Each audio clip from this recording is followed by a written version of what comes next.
Imagine que você está num parque de diversões, prestes a se formar no ensino médio, apenas se divertindo numa boa farra. E aí vocês decidem ir num último brinquedo, só que o que vocês não imaginam é que serão os últimos momentos da sua vida. E é isso que acontece com a Wendy em Premonição 3. E hoje, após anos prometendo esse vídeo aqui no canal, ele finalmente chegou! E ó, com qualidade, porque aqui estamos com microfone, tá bom? Não é coisa pouca. Premonição 3 é um grande queridinho da franquia. Isso se deve a muitas frentes. Tem o mérito da atriz Mary Elizabeth Winstead, que na época já tinha feito vários filmes relevantes na sua carreira, como Scott Pilgrim, ora alguns filmes de terror que fez ela se consolidar como uma das garotas de filmes de terror dos anos 2000. E até o momento, um dos maiores nomes da franquia. O roteiro parecia saber minimamente para onde queria ir, aonde estava indo, o tempo todo. O filme parecia abraçar que ele é um terror camp, ele é um terror mais não galhofado, mas um terror diferenciado. E também pode ter o mérito de que o filme ele tem várias mortes muito inventivas, como a da câmara de bronzeamento. E tudo isso junto faz com que seja um filme extremamente icônico. Não à toa, e vocês podem conferir isso no primeiro vídeo de premonição aqui do canal, quando eu era mais nova, eu achava que o filme que tinha me traumatizado era o 3, porque ele ficou na minha cabeça. A cena da montanha-russa ficou na minha cabeça. E só anos depois eu fui descobrir que o filme que eu tinha assistido aquela noite era o 1. E eu acho que eu confundi também, porque na época que os filmes de premonição estavam sendo feitos, a Mary, ela tinha feito Escola de Super-Heróis, que era um filme que eu gostava bastante. Então eu acho que o que ficou na minha cabeça realmente foi a Mary, e aí acabou confundindo ali quando eu vi ela em premonição. E indo pro filme, eu acho que um dos maiores acertos já vem logo aqui no começo, nos créditos de abertura. Ele pega aquela estética do primeiro filme de fazer um pequeno foreshadowing com tudo que vai acontecer ao longo do filme. Se você vai assistir um filme de premonição, sempre preste atenção nos créditos de abertura, porque você sempre vai encontrar alguma coisa interessante por lá. E dessa vez ela se estende por toda a cena inicial, porque se você reassiste, você percebe que tinham pistas para o plano B da morte a todo momento, já naquele começo, sabe? E as cenas iniciais também fazem muito bem em estabelecer como é a nossa protagonista. Em Premonição 1, a gente tinha o Alex, que era um menino um pouquinho mais medroso, ele tinha medo de avião. Em Premonição 2, a gente tem a Kim, que ela é um pouquinho mais de bem com a vida, é mais tranquila. E em Premonição 3 eu acho muito interessante que a gente vem com a Wendy. E a cena inicial trata de estabelecer ela como uma personagem que literalmente gosta de estar com os pés no chão. Eu não tô falando no sentido de, nossa, ela é super racional. Não, ela gosta de estar com os pés dela no chão. Ela precisa ter controle sobre a situação.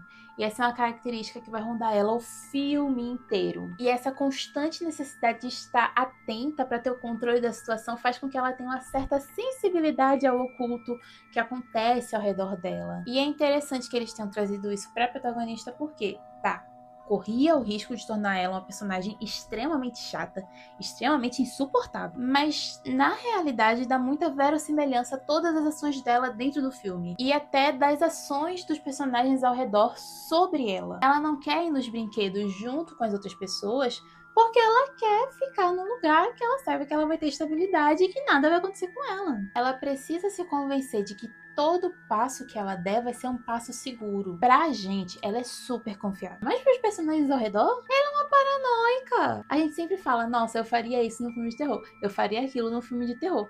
Mas no fim de tudo, a gente vira a Wendy. E se a gente fosse os amigos que não presenciam a premonição, a gente também não acreditaria. Não é difícil pensar que ela pode ter surtado em algum momento da vida dela e que os personagens, eles apenas estejam cansados de lidar com ela. Até porque com o decorrer do filme, com exceção de alguns personagens, a gente percebe que não existe uma grande aversão a Wendy.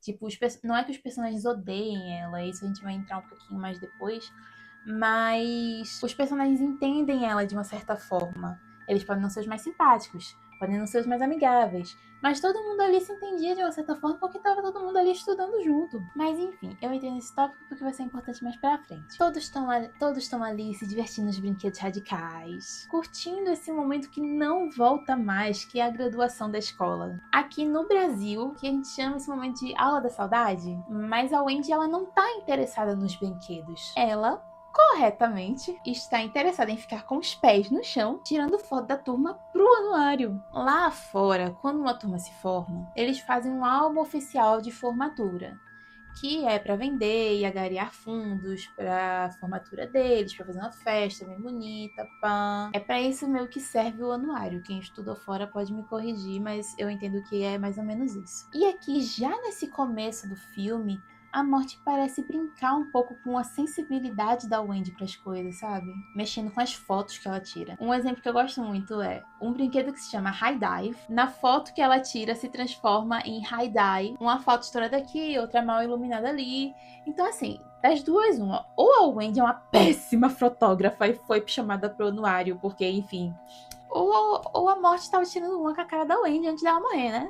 Nisso que ela estava tirando as fotinhas da turma, o namorado dela, a melhor amiga dela e o namorado da melhor amiga dela chamam ela para ir na montanha-russa com todo mundo da turma. Ela, com toda razão, tem muito medo de ir porque montanha-russa é um artefato mortífero. Eu conto nas mãos, nos dedos de uma mão, quantas vezes eu fui na montanha-russa, viu? Mas pra acalmar ela, eles vão sentar, lanchar e convencer ela a ir na montanha-russa pra ela ficar mais calma. E aqui, nessa conversa, a gente conhece um pouco mais sobre cada personagem aqui do nosso quarteto fantástico. Jason, o namorado da Wendy, é aquele cara meio blé, mas ele tá sempre tentando ancorar o Wendy. O Kevin é o namorado da Carrie, que é a melhor amiga da Wendy, e ele é um babaca. Viu uma menina passando, ele já tomou a câmera da mão da Wendy para poder tirar uma foto ali das coisinhas dela. Já a Carrie é bem segura e tem um objetivo claro em mente. E para isso, quando acontecer a formatura, depois que a festa acabar, ela confidencia para Wendy que ela vai terminar com o Kevin, o que eu considero um livramento, porque de cara babaca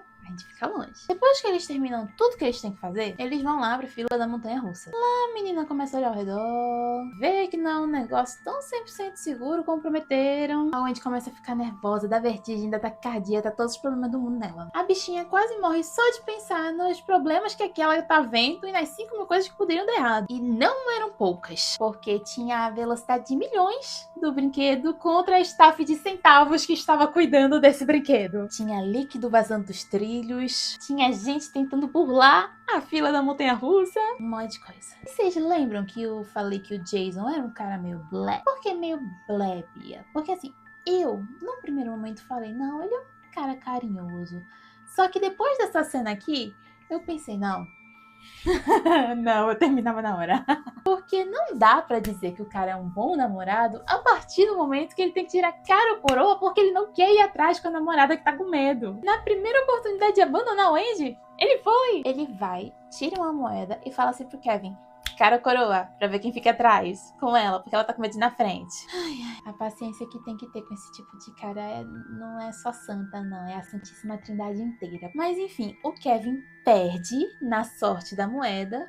E aí fica a Carrie e o Jason na frente e o Kevin e a Wendy atrás, no último carrinho. Então aqui na montanha-russa ficou a seguinte ordem de gente: Jason e Carrie, Ashley e Ashley, as nossas queridas Patties, Frank e Chicks, que é um grande stalker das Ashleys, um perturbado que já acabou a escola e mesmo assim fica perseguindo as meninas, Lewis, Erin e Ian, e Wendy e Kevin. Gravou a ordem? Ela é importante. É bem pouquinha gente, mas se você esqueceu, eu te lembro. E aqui começa uma das melhores sequências iniciais de premonição. Todos cheios de antecipação e ansiosos pela montanha-russa. A Wendy tira a câmera para registrar o momento e é impedida pelo condutor. Vendo isso, o Frank esconde a gravadora que ia usar para gravar as Ashleys. O Kevin acaba encostando a mão em um chiclete, ele limpa e o brinquedo começa a se mover. Todos estão empolgados. O carrinho com força total, em um loop.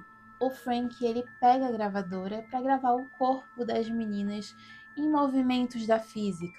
Elas se irritam com razão e dão um tapa na mão dele, que derruba a gravadora, que se amarra nos trilhos. E quando isso acontece, o sistema hidráulico, que já estava fadado a quebrar, falha de vez e aí acontece o descarrilhamento dos carrinhos. A maioria das pessoas que estavam na frente é arremessada na hora. E as poucas que restaram da parte de trás ainda estavam tentando se segurar ao brinquedo para terem suas vidas poupadas. E quando ele passa pelo segundo loop, essas pessoas caem ou sofrem uma morte horrorosa pelos estilhaços de trilho que ficaram pelo caminho. E a Wendy, que fica por último, é arremessada na direção dos trilhos que ficavam mais próximos do chão. Mas tudo isso não se passa de uma visão! E agora a Wendy tem a chance de fazer todo mundo sair. Ela grita desesperada, ela pede pro condutor não iniciar o brinquedo. E que vai todo mundo morrer se não sair dali. O pessoal da escola dela fica irritadíssimo com um surto, sem saber que na verdade ela tá salvando as pessoas que estão ali. O gerente do brinquedo aparece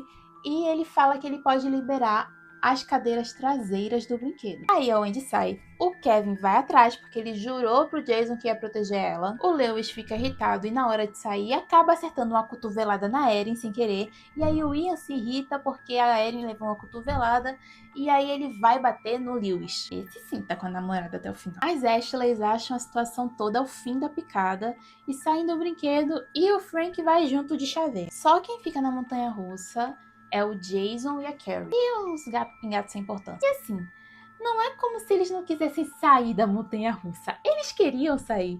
Só que o condutor não deixou, ignorou eles e mandou eles lá, né, pra montanha-russa começar. O que é um erro gravíssimo de condução, tá? Você tem todo o direito de sair se você não quer ficar no brinquedo. Todo esse pessoal que saiu dos carrinhos é meio que expulso do brinquedo. E a Wendy precisa ser escoltada pra fora, porque ela percebe que o Jason não saiu. E aí ela começa a se desesperar. Assim, ela entra em total estado de surto e se prova que ela tá certa. Porque pouco tempo depois que eles chegam no chão, que o policial fala, não, vamos ligar pros seus pais pra ficar tudo certo, pra ficar calminha? Os carrinhos descarrilham e acontece o acidente. Esse definitivamente é um dos melhores acidentes iniciais de premonição. E é simplesmente icônico. Eu tenho certeza que quando você fala de premonição, muito provavelmente você lembra da cena do avião ou da cena da montanha-russa. Porque é icônica demais. Os 3 primeiros acidentes são muito bons. A forma como ela é construída e a forma como ela mexe com o medo comum de muita gente é simplesmente incrível. Não ironicamente, mas um trauma pra lista. Mas uma coisa que inculca muita gente quando a gente fala desse acidente é como ele de fato acontece, porque o Frank, ele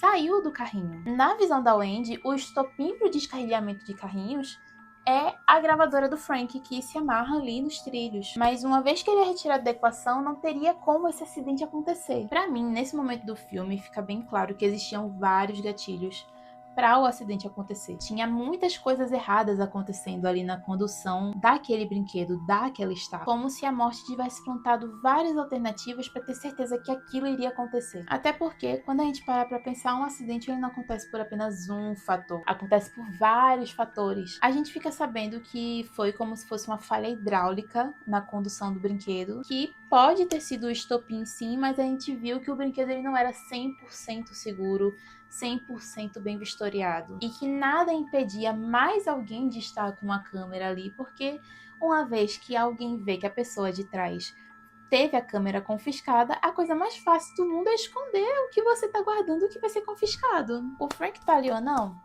Mais um motivo, assim, né, pra facilitar o trabalho. E depois que a gente vê o 6º filme, a gente entende que isso possivelmente foi o que aconteceu, porque a morte enquanto entidade, ela tava um pouquinho desesperada para fazer o seu trabalho, mas isso eu vou deixar para falar um pouco mais no vídeo do 6º filme. Enfim, quando tudo isso acontece, fica um clima horrível na escola. E é erguido um memorial em homenagem a todos aqueles que se foram. Tá todo mundo indo lá, pegando seu anuário, se arrumando pra formatura que vai acontecer no dia seguinte. E a Wendy tá devastada, acabada. Todo mundo olha pra ela como se ela fosse uma coitada. E as Ashleys acham de boníssimo tom convidar ela para fazer bronzeamento artificial para ir pra formatura. E é isso que eu quero dizer quando eu disse que os personagens, eles não odeiam ela, eles gostam dela, eles têm uma relação minimamente boa. Tanto é que até as Patties, elas tentam do jeitinho delas fazer a Wendy melhorar um pouco o astral, porque isso é o que tá melhorando o astral delas. O filme, ele pega alguns arquétipos e tenta fazer você se apegar a eles, humanizar eles, porque aí você se apega até as primeiras pessoas que se vão.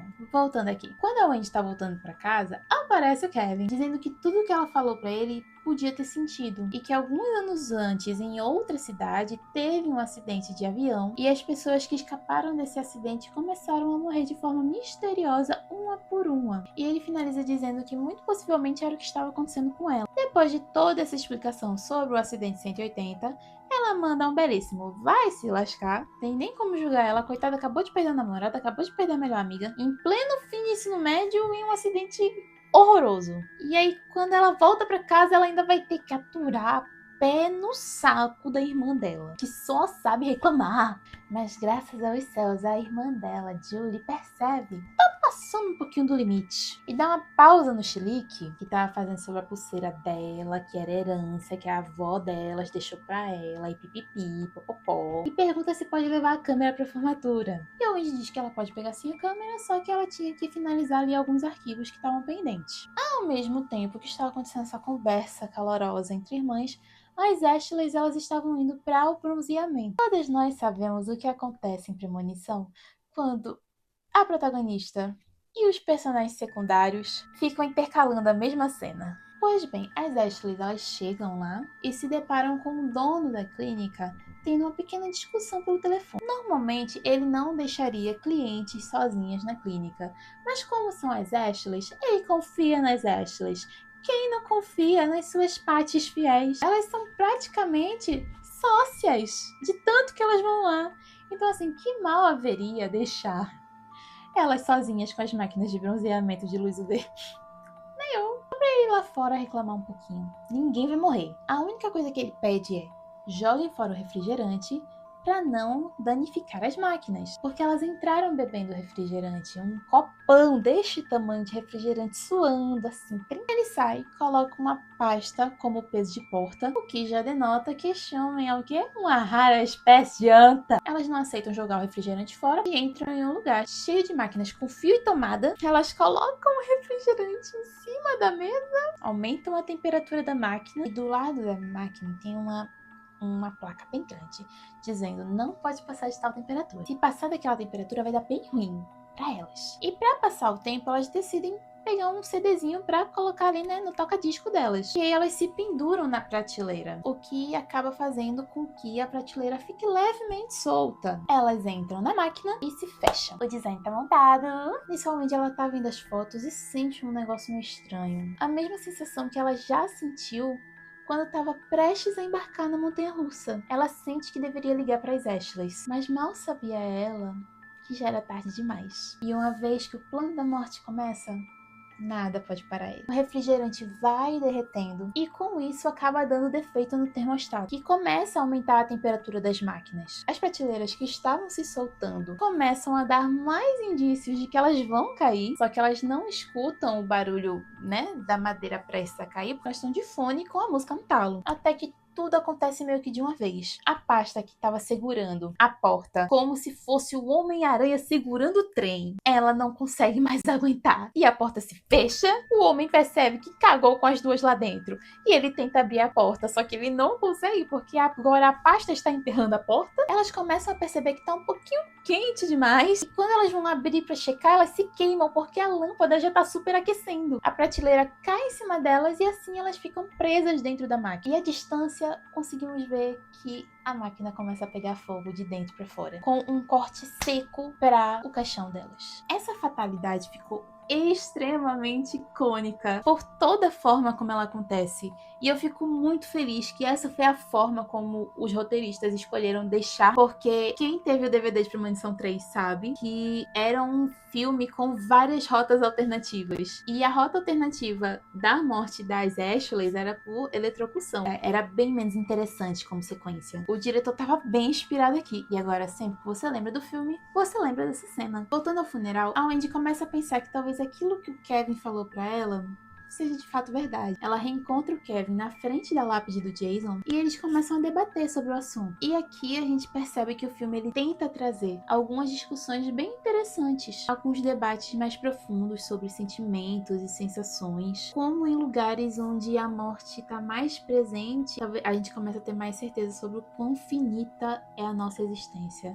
Foi profunda, né? E a Wendy, ela fala que cada vez mais ela sente essa presença estranha circundando ela, uma presença fria e assustadora, que todos nós assistindo já sabemos que de fato tem uma entidade perseguindo ela. Ela traz algumas fotos que trazem evidências para isso que eles estão, pesquisando. Uma foto riscada de Lincoln, o risco simulando exatamente o trajeto da bala que o atingiu. Uma foto das Torres Gêmeas com a sombra de um avião e uma foto do engavetamento da rodovia 180. Mostrando essas fotos, o Kevin fica meio amiga, mas aí ela vai e mostra as fotos deles, as fotos que ela mesma tirou, a foto do Jason na frente da montanha-russa, a foto das Ashleys com a exposição completamente estourada e danificada. E aí ele começa a entender tudo aquilo que ela quis dizer. Acho que até eu ficaria levemente paranoica com tantas evidências aparecendo. Um vento sopra, gélido e assustador, declarando a presença da morte naquele recinto. O vento ele sopra tão forte que derruba a Wendy no chão. E a gente descobre que ela estava tentando facilitar ali o trabalho da morte, né? Não comendo. Há uns 2 dias. Coisa pouca. Eles saem do cemitério direto para um drive-thru e ficam na fila discutindo sobre o que eles acabaram de descobrir e pensando que o próximo é o Frank. Nisso eles estão no meio de 2 ignóbeis, um que acha que o carro pode voar com o poder da buzina e outro que não quer andar. E quando eles vão fazer o pedido, a entidade começa a dar uma pequena zoadinha com a cara da Wendy. A morte, vocês vão perceber que ela tá bem zombeteira aqui nesse filme, tá? Ela tá assim, vou me divertir. E lá no tablet estava escrito um negócio tipo, você tá no controle do seu pedido. E a palavra controle começa a piscar até ser apagada. Eu acho que isso não acontece em leitores digitais. Fora isso, começa a tocar a mesma música enquanto a rádio vai subindo até o número 180. A música diz que tem algo atrás deles. Pra mim, uma mensagem bem clara de declaração de guerra da morte, dizendo assim, descobriu meu plano, né, querida?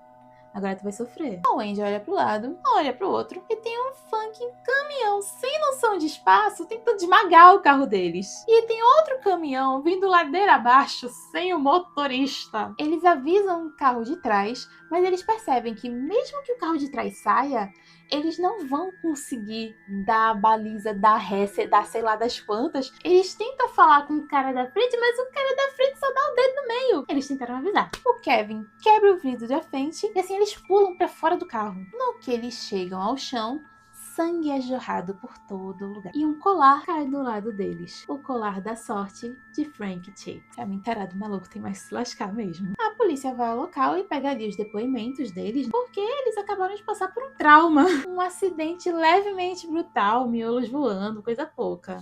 E perca total no carro do Kevin. Depois disso, eles vão pra casa da Wendy pra mapear ali quem pode ser o próximo. E eles passam por várias fotos tiradas na noite do acidente. Eles percebem que o Leo estava atrás do Frank. Depois tinha o Ian e a Erin. 2 pessoas não identificadas, mas uma que tinha uma pulseirinha bem chique, bem vivara. E aí tinha eles 2. Eles acabam passando por uma foto da Carrie e o Kevin admite que ia pedir ela em casamento depois da formatura. A Wendy com certeza pensou que uma coisa muito engraçada poderia acontecer, mas ela não falou nada pra não pesar o clima mais do que já tava pesado. E essa cena às vezes me faz lembrar que, apesar do Kevin, ele ser um dos protagonistas do filme, tentam pintar ele posteriormente como um cara super romântico, um cara amoroso.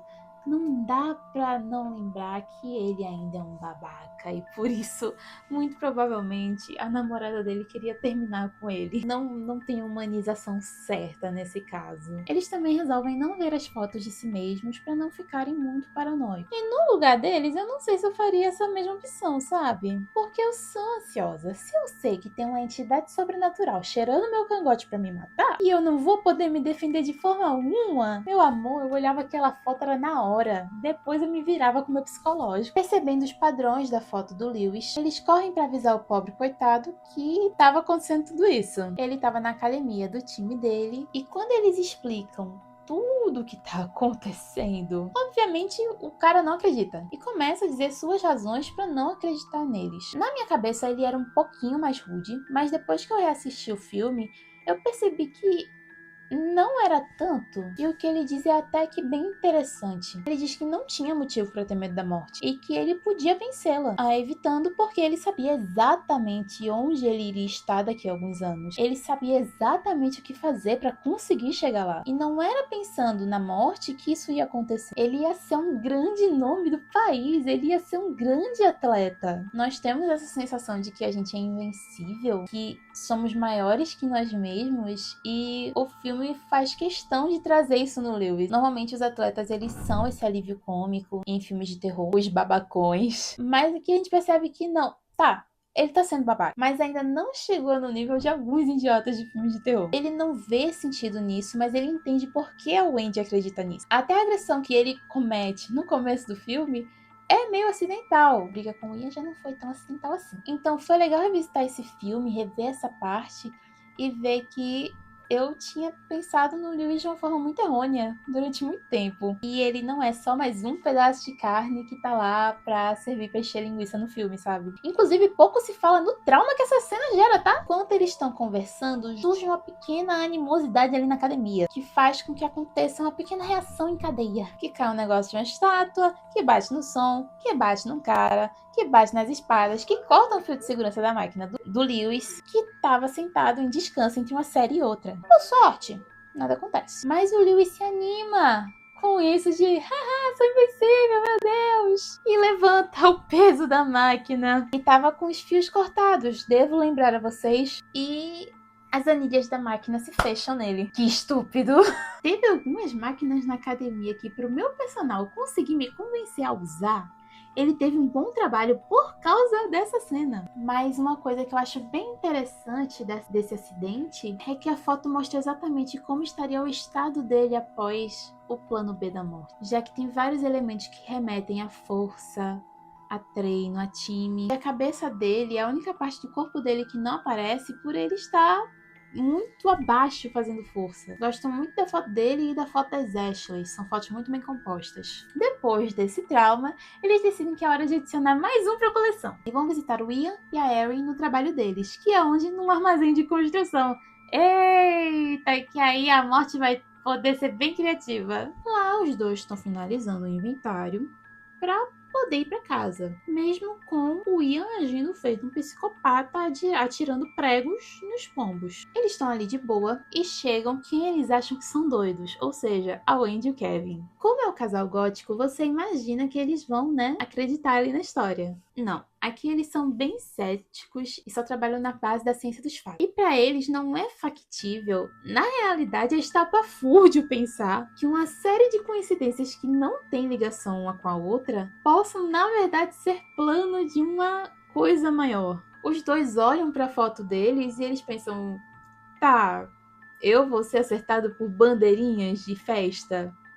Ele vai atirar em mim? Como que isso ia acontecer? Por que isso ia acontecer? E enquanto os quatro estão debatendo sobre isso, o Ian solta uma possibilidade muito interessante. Se a entidade está seguindo as pessoas na ordem em que aconteceriam suas fatalidades, será que se a última pessoa da fila se sacrificar em prol das outras pessoas, isso não acalmaria a morte e faria com que tudo isso acabasse? A gente já assistiu os outros dois filmes e sabe que isso é impossível, não dá pra isso acontecer. Mas quando a gente para pra pensar, não é uma ideia difícil de se chegar nessa conclusão. Mas não é uma ideia que se fala porque a ideia é todo mundo se salvar, né? Até a última pessoa da fila. Mas lembra que eu falei que o Ian era meu psicopata? Eu não falei totalmente brincando. Ele diz isso olhando pra Wendy, porque ele sabe que se foi ela que teve a visão, e ela sabe exatamente a ordem que todo mundo morre, então ela seria a pessoa a fazer esse sacrifício. Ele não fala isso de forma inocente, ele gosta de instigar esse tipo de pensamento nas pessoas. Nesse meio tempo que eles estão conversando sobre isso, debatendo sobre isso, a morte já tinha ali montado seu playground.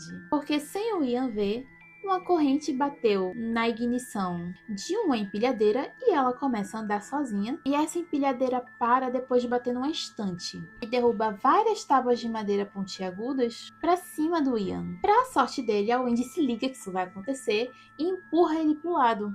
Só que nisso, a Erin se assusta, alguma coisa bate nela, ela se desequilibra para trás, cai em cima da pistola de pregos que o Ian tinha descuidadamente deixado por ali. E é assim, no fim, que o Ian teve a evidência que ele tanto precisava para acreditar no plano da morte. E isso deixa completamente sem chão. E depois de ver essa sequência e a sequência das Ashleys, eu percebi uma coisa que eu não percebia muito, que era justamente que a morte ela tenta se livrar de quem estava sentado junto, não tem muito tempo de um para outro. Tipo, as pessoas elas têm meio que segundos entre um e outro. É um negócio que eu achei interessante. Depois de dar mais de 10 horas de depoimento pra polícia, o Kevin obviamente não disse nada, porque aí o policial ia tratar eles que nem dois malucos. Mas a Wendy, ela disse tudo! E aí faz com que os policiais vejam ela igual uma maluca. Dá pra julgar ela?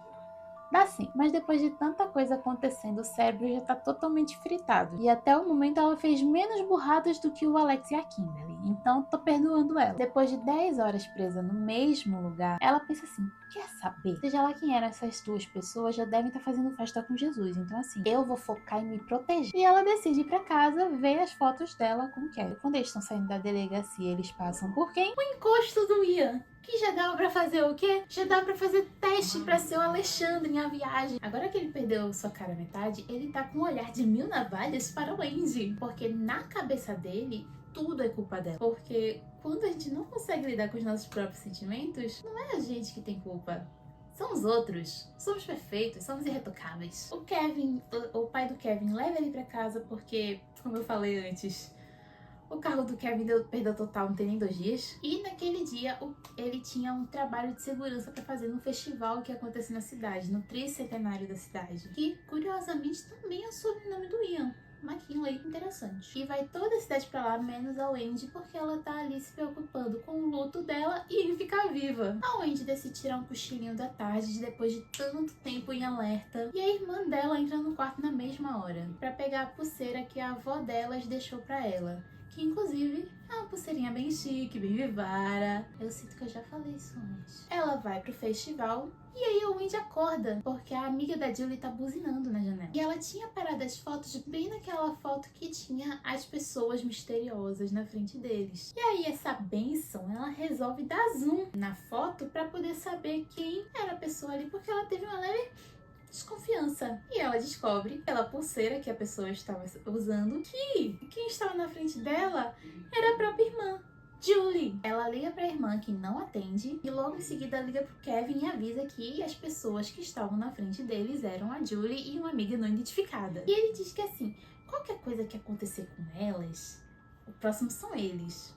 Então era bom a Wendy saber como eram as fotos deles, né, pra eles se prepararem, porque se eles não conseguirem salvar elas, eles conseguem se salvar. Quando a Wendy olha as fotos, são fotos um pouquinho conceituais. A Marcia decidiu brincar um pouquinho. Na do Kevin, tá só a cara dele com o flash totalmente estourado, exposição no talo também, que nem a das Ashleys. Na da Wendy a gente tem a noite escura, o Jason com a cara borrada e ela com a blusa da McKinley. Não tem muito a oferecer ali. Bem subjetivo. Pelo menos pra Wendy, porque o Kevin já se ligou que o negócio dele era com fogo. O que é muito engraçado é que, tá, ele vai tentar salvar a irmã da Wendy. Mas quando você percebe que pode morrer no mesmo dia, no mesmo momento, com apenas alguns minutos de diferença da pessoa que você está tentando proteger e de uma forma horrível, será que você vai conseguir proteger essa pessoa com a mesma intensidade que você teria se você não estivesse prezando pela sua própria vida? Sem a paranoia de virar um churrasco no meio dessa tentativa? Outra coisa,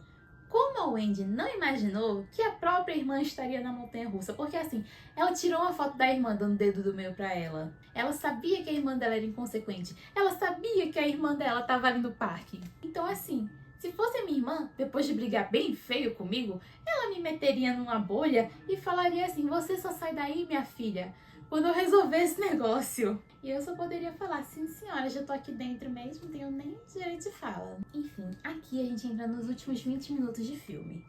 E quem assiste muito filme já sabe que quando entra nos 20 minutos finais de filme, acontece o suco do caos. Não é exclusivo de Premonição, é todo filme. Em Premonição 3, todo mundo se encontra ali no festival. A Julie tá paquerando um carinha e fica irritada porque o Kevin corta o barato dela sem dar muitas explicações e sai correndo. Mas o Kevin consegue achar ela de novo. No que eles estão ali discutindo, um cavalo se apavora porque dois adolescentes acham de bom tom colocar bombinha no pé do cavalo. Adolescente inconsequente sendo adolescente inconsequente. E ele sai arrastando a corda que estava sendo usada para fincar ele no chão. E no momento que a Julie dá o dedo do meio pro Kevin, a corda se agarra no pescoço da Julie, que dá um nó que menino. A corda tava assim, vem cavalo, vem que eu vou dar um jeito aqui. E nisso que a Julie tá sendo arrastada, a gente fica pensando se ela vai morrer por falta de ar ou se ela vai bater a cabeça em alguma coisa. Mas a morte seria basiquinha assim? Não. O cavalo tá correndo e pula uma colheitadeira como se fosse uma pista de obstáculos. E se você sabe o que é uma colheitadeira, sabe que ela tem dentes embaixo para poder colher o que ela precisa colher. Mas antes que isso possa acontecer, o Kevin surge com uma espada no meio do nada e corta a corda. Eles se preocupam de tirar a corda dela e ao mesmo tempo ele tá com ela. Minha filha, que tava sentada do seu lado, pelo amor de Deus, ela é a próxima. Minha filha, pelo amor de Deus, fala quem tava do seu lado. Desembucha! Só que assim, eles estavam tão desesperados que eles não perceberam que a bichinha ela tava tentando puxar o ar pra falar, porque ela queria ir pra casa. Mas ela tava tentando puxar o ar pra falar, só que no mesmo tempo que ela tava tentando puxar o ar, recuperar o ar que foi tomado dela, é exatamente o tempo que o fogo de artifício estoura de novo. Aí o cavalo se desespera, dá um coice no mastro que bate na amiga que tava com ela na montanha-russa. É, morte instantânea. Vai se arrastar na hora. O Kevin vai tentar conter o bicho, leva um coice do cavalo e derruba uma barraquinha de espetinho. Ele dá de cara com o gril da barraquinha de espetinho. O espetinho sai voando, bate no cano do gás. E aí, quando ele se prepara pro pior, o Andy puxa ele pra trás e impede ele de morrer queimado. Você pensa que acabou? Não! Porque ainda tem o nosso gótico psicopata não tão favorito solta, com instintos homicidas bem atrás do Wendy. E olha só, pela hora, é a vez da Wendy. Ela tá socorrendo ali, né, os dois que acabaram de passar por traumas inimagináveis. E quando ela olha pra frente, ela vê uma assombração, que é o Ian. Porque ele tava ali observando o triozinho da alegria pra testar a teoria, e ele teve a comprovação. A Wendy é a última na fila da morte. Ele viu de forma concreta que dos três ela foi a única que não sofreu nenhum atentado ainda. Então, pela matemática, ele estava certo. E pela forma como ela estava tentando evitar o Ian, ele fica tipo, ah, sou eu que vou te matar. E nisso que ele tá assustando ela e ela tá tentando blefar, falando que é melhor ele ficar longe dela, a morte já desenhou ali que quer que todo mundo morra explodido, porque ela começa a alinhar ali um arsenal de fogos. A Wendy tenta explicar que muito possivelmente a fila vai recomeçar, ela morrendo ou não. E o Ian não acredita nisso. Ele acredita que está imbatível. Os canhões que estão atrás do nosso trio protagonista atiram, eles esquivam e os canhões eles passam pelo Ian, atingindo o outdoor que está atrás dele. E aí ele começa um discurso de como ele é invencível, de que ele não vai morrer, que não vai acontecer nada e que ele vai matar ela. E o outdoor cai em cima dele. Passam-se alguns meses e a Wendy já está na faculdade, em uma outra cidade, e está passeando de metrô ali com os seus amigos novos. Só que ela começa a ter alguns presságios, um pequeno mal-estar, aquela música que fala que algo está atrás dela aparece de novo com um cara meio estranho. E antes que ela perceba, ela se encontra com a irmã dela no trem, porque ela tava indo visitar ela. Ela ia de carro, mas teve um pequeno problema no carro. Aí ela decidiu ir de trem, pra ser mais rápida. Aí do mais absoluto nada aparece o Kevin. E ela fica, meu Deus, e agora? Do nada, o trem dá defeito. Começa uma sucessão de mortes horrorosas. Primeiro a Julie, depois o Kevin. E a Wendy é arremessada que nem uma jaca podre pra fora do trem, com as pernas quebradas. E no trilho do trem, ela vê outro trem vindo em direção dela e tudo que ela consegue fazer é gritar. Mas era apenas uma premonição. Mas na minha cabeça, quem deu essa premonição pra ela foi a própria morte, como uma forma de torturar ela, porque quando ela tem esse presságio, já tá num ponto que ela não consegue mais evitar que nada aconteça. O acidente acontece, a tela fica preta e tudo que conseguimos escutar é o barulho do trem. E é assim que o filme acaba. Eu gosto muito de Premonição 3. E eu acho que deu pra perceber enquanto eu narrava aqui o vídeo. E acho que a palavra que melhor define esse filme é controle. Não só a mania de controle da Wendy, mas como todos os personagens do filme acham que vão conseguir controlar alguma coisa depois que o acidente acontece. Essa vontade que aparece de forma não nomeada em todos os personagens ali. O Frank achava que tudo que as garotas faziam era pra satisfazer as necessidades dele. O Lewis achava que por conseguir visualizar o seu futuro tão claramente que nada ia acontecer com ele. Ele tem esse ímpeto que a gente tem quando a gente é jovem, de que nada vai acontecer. A gente é jovem demais, nada pode acontecer com a gente. Mas a gente esquece que no momento que a gente tá se inscrevendo pra faculdade, nada impede alguma coisa ruim de acontecer. O Ian achava que se ele matasse a Wendy, tudo pararia. Além de se vingar pela Erin, ele salvaria todo mundo. Era a lógica, porque uma fila não anda pra trás. Mas você pode pedir pra trocar de lugar com a pessoa que tá atrás, pra ganhar tempo. Eu acho até meio injusto como às vezes a gente reduz a necessidade de controle só na personagem da Wendy,